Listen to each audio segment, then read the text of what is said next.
The image projected on the wall cannot be altered. Even smashing the wall won't change the image. The only way to change it is by modifying the source file, and then the image on the wall will change accordingly. When my mom fried peanuts in her younger days, she used hot oil, which left the peanuts soft rather than crispy, making them less tasty. As kids, my siblings and I ate them without complaint, not knowing any better. It was only after growing up and eating out that we discovered the secret. Frying with cold oil produces crispy, delicious peanuts. So we went home and told my mom about it. However, she refused to use cold oil and insisted on frying with hot oil. My siblings, my dad, and I all urged my mom to change her method, but she remained adamant and refused to do so. In the blink of an eye, decades have passed, and my mom still fries those soft peanuts with hot oil. It fills me with nostalgia. Despite all the roads I've traveled, I've never had peanuts like the ones she used to make. However, over these decades, our family has endured a lot of hardship. My siblings and I wanted to change my mom, not just in something as simple as how she fried peanuts, but in many other things that were difficult for everyone to tolerate. My dad also tried to change my mom, but even until his passing, he wasn't able to make the slightest difference. My elder brothers and sisters-in-law are still striving to change her, but looking back now, it's clear that such a thing is absolutely impossible. Of course, my mom also wanted to change my sisters-in-law, but how could that be possible? If she can't change herself, how could my sisters-in-law be changed by her? In the end, one of my sisters-in-law passed away, and she remained unchanged. Fortunately, before this sister-in-law passed away, she visited me at the monastery. We reached a small agreement. Let's stop trying to change others, just let it go. My sister-in-law spent her entire life trying to change my brother, but she never succeeded. Their fights weren't just verbal, they involved knives, not mere words. Even when they ended up bloodied, neither of them changed. As their youngest brother, I witnessed much of the sorrow and despair within their marriage. I saw the deep wounds caused by their attempts to change each other, the mutual hatred, and the resentment that grew between them. Their story is too tragic to fully recount, a tale both shocking and heartbreaking. This sister-in-law of mine passed away just after turning 50. Her so-called nemesis, my brother, the man who had hurt her for most of her life, held her lifeless body and sat with it alone through the night. The truth is, they deeply loved each other. I witnessed the efforts they made for their love before marriage. Yet, when it came to living together, how did things go so terribly wrong? This pair of so-called nemeses never changed each other. The same goes for my other relatives, who spent their entire lives and energy trying to change one another, forcing the other to live by their own standards. The result was a lose-lose situation, ending in utter defeat and misery. Our family spent a lifetime testing and proving this truth. Changing oneself is divine, but trying to change others is insanity. This phrase came from an exceptionally insightful believer. Once, during a discussion about some questions he had, I explained a few Buddhist principles to him. He brilliantly concluded, "Oh, I get it. You mean changing oneself is divine, but trying to change others is insanity." What a genius! Truly, wisdom is found among the people. My brothers and sisters-in-law also tried to change my nephews, just as they once tried to change me when I was young. Absurd! How could I allow myself to be changed? It wasn't until I left home and wandered far from them that they finally gave up trying to change me. Even then, occasional phone calls still came with instructions. Don't do this, don't do that. I brushed it off every time. I wasn't changed, and naturally, neither were my nephews. They too learned to brush things off, what we now call maturity. In the past, it was just labeled as rebellion. I once tried to change my nephews myself. The result? As expected, nothing changed. When my sister-in-law passed away, I met my brother. We didn't say much. At that point in life, what's left to say? Yet our hearts silently communicated. Let it go. In this world, we can't change a thing. The only thing we can change is ourselves.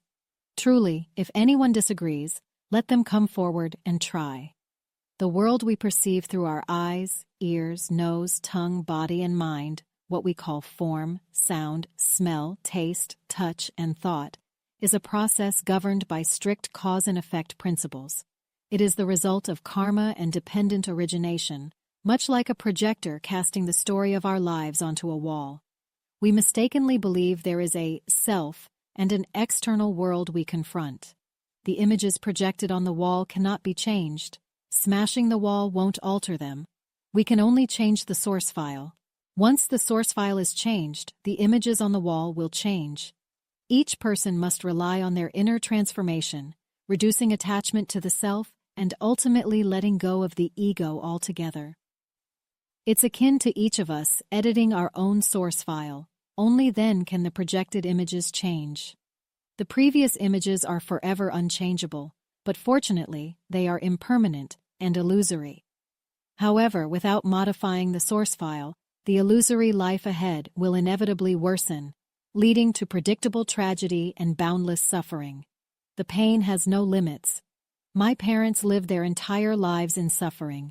My brothers, sisters, and sisters-in-law have also endured lives filled with pain. I, too, have spent most of my life in pain. The darkest days were when I ran a business, managed operations, and dealt with people. Those were truly bleak times. Even among close family, it became clear that changing others is simply impossible. It wasn't until one day when I let go of the idea of changing anyone, completely, without even the slightest trace of such a thought, that life began to improve.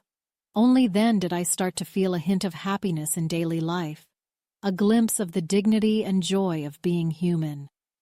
In this world, all we need to do is change ourselves, embrace love, compassion, and wisdom. Yet, when I think back to those days, to the family members, colleagues, and peers who became estranged or antagonistic, I feel a deep sense of guilt. How do I atone for the harm and suffering I caused others? Now, I finally understand that my so-called management, my so-called vision, and my so-called ideals were all disguised forms of ego.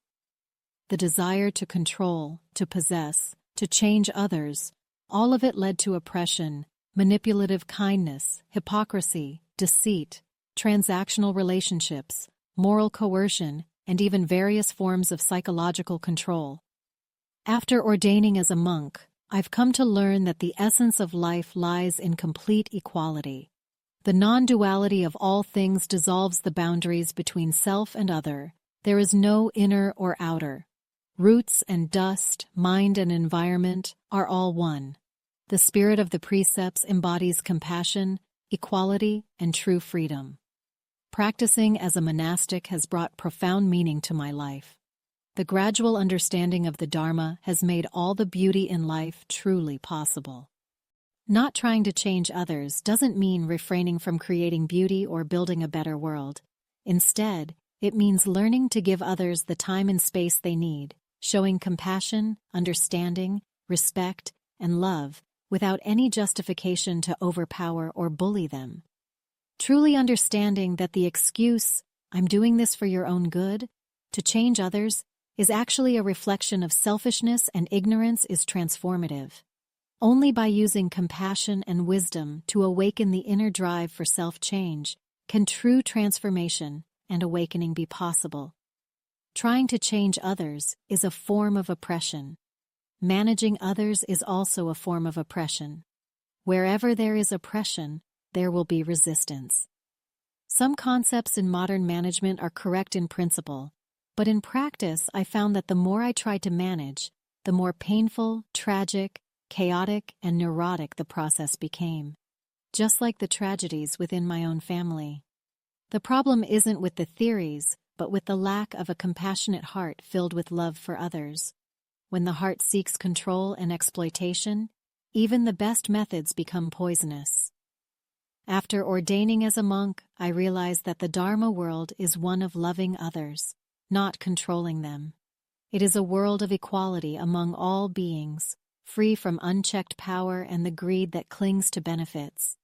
Loving others creates opportunities to harmonize everything, while controlling others creates opportunities for harm.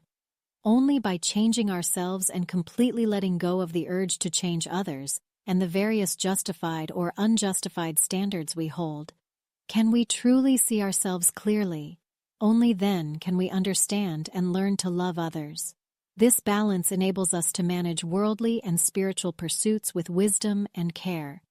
It's truly worth reflecting deeply on this. In life, changing oneself is divine, but trying to change others is madness.